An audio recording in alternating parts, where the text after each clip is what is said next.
I'm a big fan of the deck building game genre, and I'm always looking out for any new ones to enjoy. I had heard about Cobalt Core when it released back in November 2023 and actually bought it at the time. But like many games, it just kind of fell into my large eternal backlog and forgotten. I was looking for something to break up my current daily time in Unicorn Overlord and finally started playing it this past week. So how does it live up to other deck builders out there? Well, let's start our next run and find out.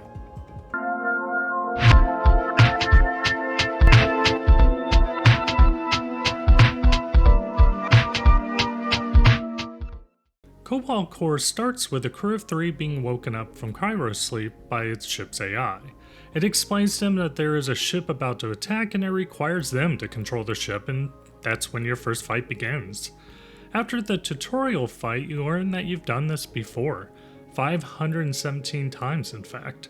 So it seems the crew is stuck in a time loop of sorts and they need to figure a way out. The game does a lot of the same things you would expect out of a deck builder. It's got multiple stages with different paths you can choose to go down for each, both eventually running into a boss you need to beat to continue.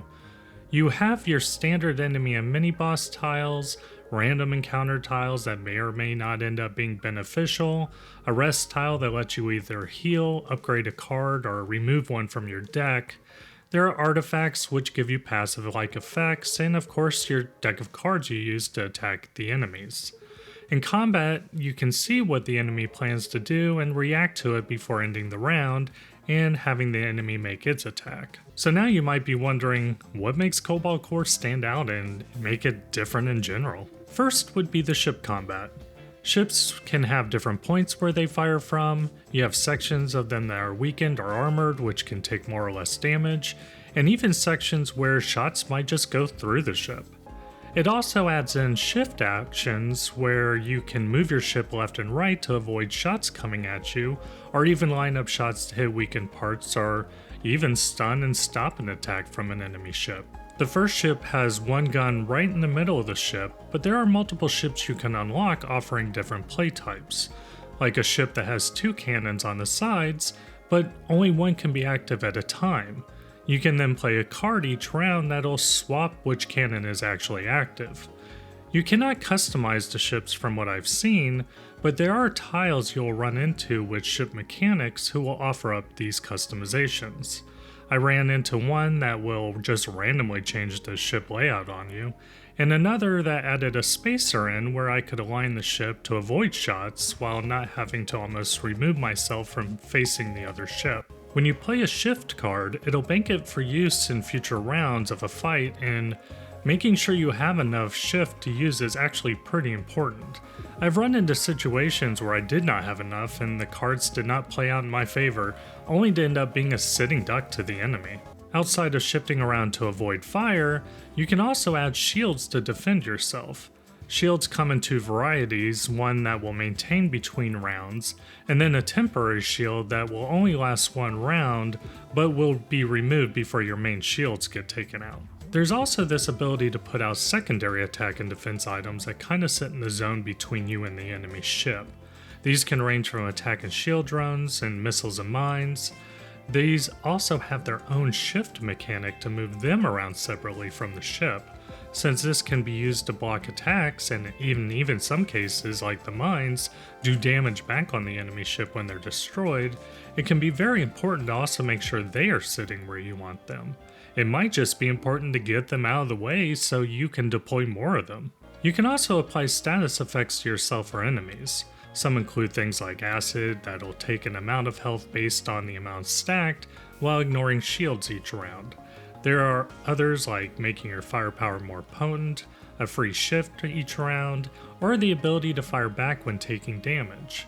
But make sure not to ignore what statuses the enemy ships have as well, good or bad. I put the ability to fire back when fired on and ended around thinking I was going to do a lot of nice sweet damage, not realizing the enemy had the exact same effect but did twice the damage. This turned into a battle between round fight that ended up destroying me in seconds. I actually had to go back to my recordings to see what in the world happened. Lessons learned in the loop, I guess. While not completely uncommon anymore, Cobalt Core does put some effort into the characters and story.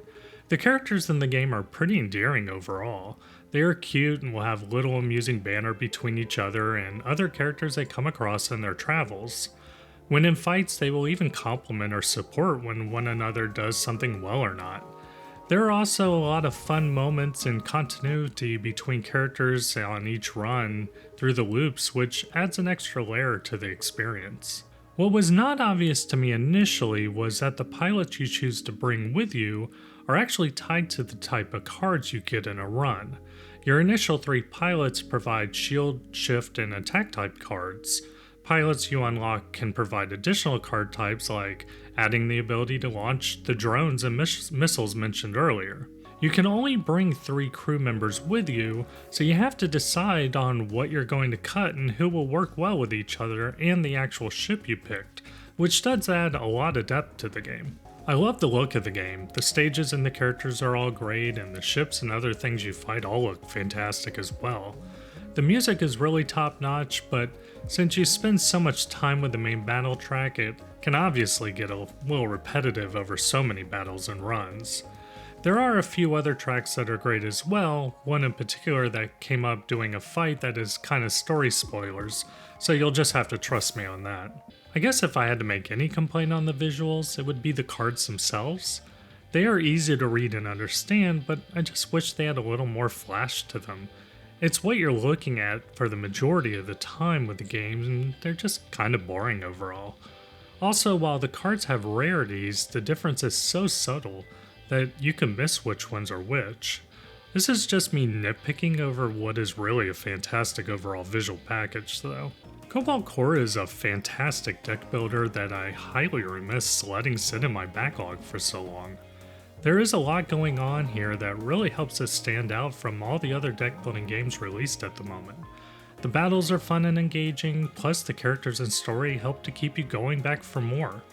If you enjoy deck building games yourself, I would highly recommend checking it out. So for me, personally, this is a must buy. So those are my thoughts on Cobalt Core. If you tried it out yourself, let me know what you thought about in the comments, and as always, thanks for watching, and please look forward to more videos from SwitchOver in the future.